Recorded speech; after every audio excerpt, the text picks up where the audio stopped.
Yeah, in spite of our best efforts, after further examination and x-rays of Lady Gaga, unfortunately she had to be euthanized.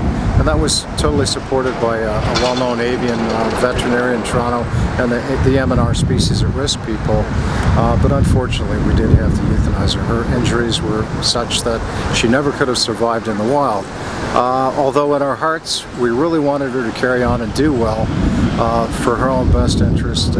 We didn't know that peregrines don't show suffering. We didn't know that they don't scream out if they have other ailments. So, you know, we fixed up her leg and I drove her up to Toronto, and we were going to have a second look at her and then move her into rehabilitation, because time is of the essence. You have to get them better, get them fixed, and get them back with the parents so they can learn to hunt and survive in the wild.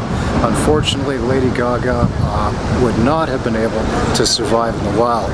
So instead of being down on the ground and perhaps torn apart by a feral cat or a raccoon or whatever, she spent her last moments very comfortable, well fed, and slightly sedated so that she could have some ease from the pain that she was in. It's a great leap forward though. It's too bad when you lose a bird like this, but as far as the overall program, this is still a scientific program for the reintroduction of an extinct species.